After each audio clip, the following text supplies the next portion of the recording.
नमस्कार, मी सायली आणि आपण पाहत आहात पुणे लोक. तुम्हाला खाली जो व्हिडिओ दिसत आहे तो आहे जुनी सांगवी येथे पवना नगर मध्ये फिरोज पार्क सोसायटी मधला. या सोसायटीमध्ये एक घरमालक योगेश भालेराव म्हणून राहतात.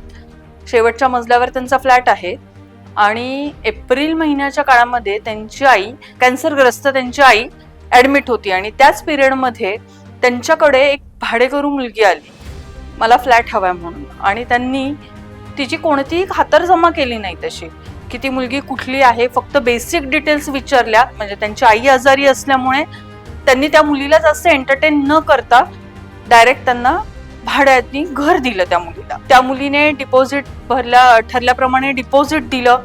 भाडं दर महिन्याला ती 3 महिने भाडं देत राहिली. 3 महिन्यानंतर मे महिन्याच्या एंडिंगला ती मुलगी निघून गेली. कुलूप लावलं घराला, चावी बाहेर ठेवली आणि जूनच्या पहिल्या आठवड्यामध्ये त्या घरामध्ये जवळजवळ 9 म्यानमारची मुलं राहिला. त्या 9 म्यानमारच्या मुलांमध्ये 4 मुलं होते आणि 5 मुली होत्या. तो व्हिडिओही तुम्हाला खाली दिसेल. त्या घरमालकांनी तो व्हिडिओही काढला होता.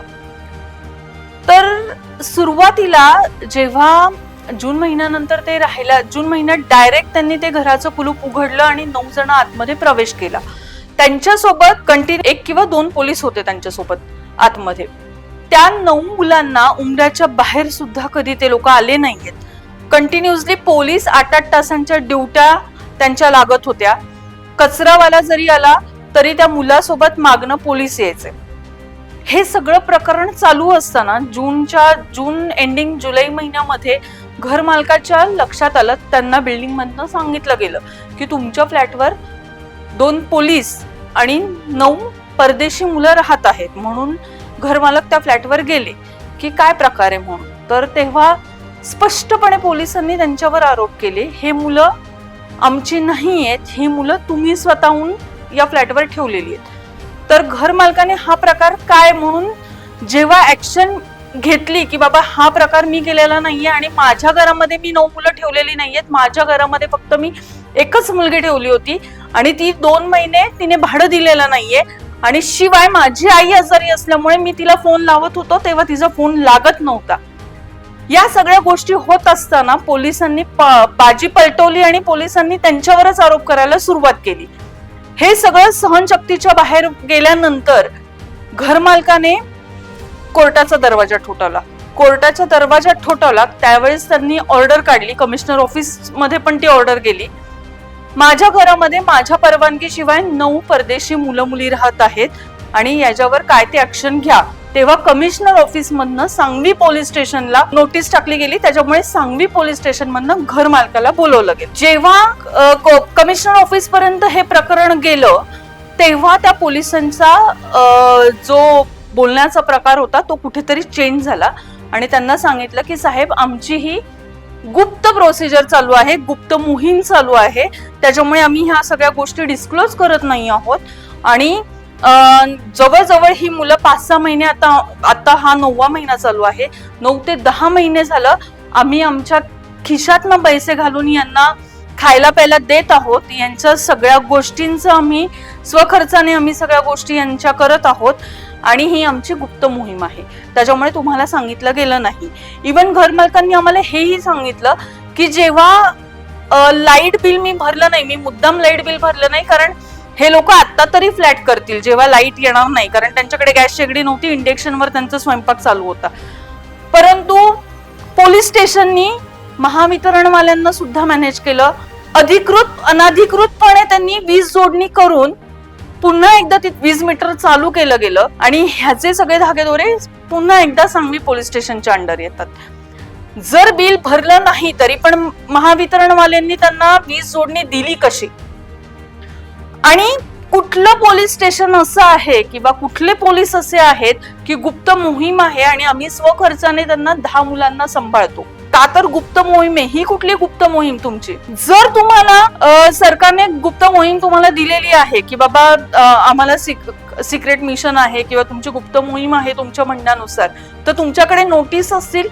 त्या नोटीसच्या आधारे तरी तुम्ही घरमालकाला विश्वासात घेऊन या सगळ्या गोष्टी प्रेझेंट करायला पाहिजे होत्या, पण तिथेही नाही.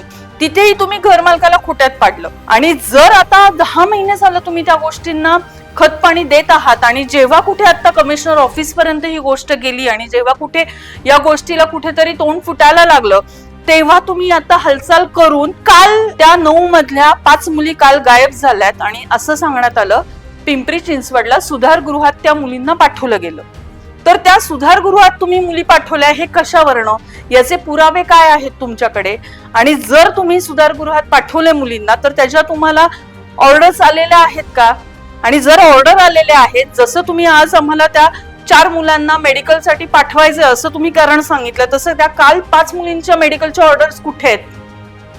आणि आज आवाज उठल्यानंतर फक्त लिटरली मी स्वतः त्या पोलीस स्टेशन मध्ये तो कागद बघितलेला आहे, त्याच्यात असं मेन्शन केलेलं आहे पवना नगर मध्ये फिरोज पार्क सोसायटी मध्ये 4 म्यानमारची मुलं संशयितरित्या आढळली. जर संशयितरित्या आढळली तुम्ही असं मेन्शन करत आहात तर 10 महिने तुम्ही केलं काय? 10 महिने तुम्ही त्यांना खायला का घातलं? दुसरा प्रश्न माझा असा आहे, जर तुम्ही आज त्यांना मेडिकलसाठी पाठवत आहात तर तुम्हाला 2 गाड्या बुक केल्यात, एक एर्टिका एक टेम्पो, हे कोणाच्या परवानगीने? तुमच्याकडे आहेत हे जे सगळे पुरावे, आजचे पुरावे तुम्ही केले दाखल.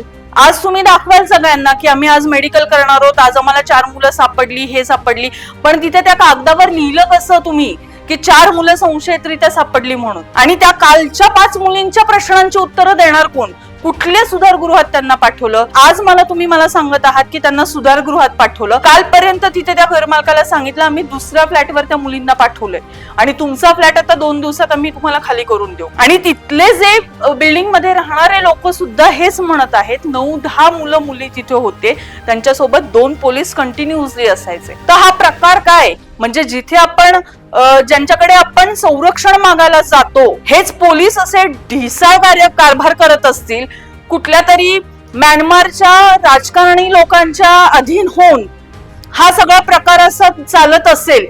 आज एका घरात तुम्ही विचार करा, एका घरामध्ये 10 मुलांना जवळजवळ 9 ते 10 महिने डांबून ठेवलेला आहे. उमऱ्याच्या बाहेर त्यांना येऊन दिलेलं नाही. का तर त्यांचा पासपोर्ट नाही. आज त्यांनी असं सांगितलं की ह्या मुलांकडे पासपोर्ट नाहीये म्हणून आम्ही यांना बंदिस्त केलेले. त्या मुलांना कुठे घेऊन जाते आता? तिथे मला पण घेऊन चला बघू. मला डॉक्युमेंट्स बघणं आहे. आणि कधी तुम्ही कमिशनर ऑफिसला हे कधी गेलेले प्रकरण? मला या सगळ्या प्रश्नांची उत्तरं तो सांगवी पोलीस स्टेशनला द्यायलाच लागेल. पुणे लोक तुम्हाला जाब विचारत आहे, तुम्हाला प्रश्न विचारत आहे आणि तुम्हाला हे उत्तर सांगायलाच लागेल.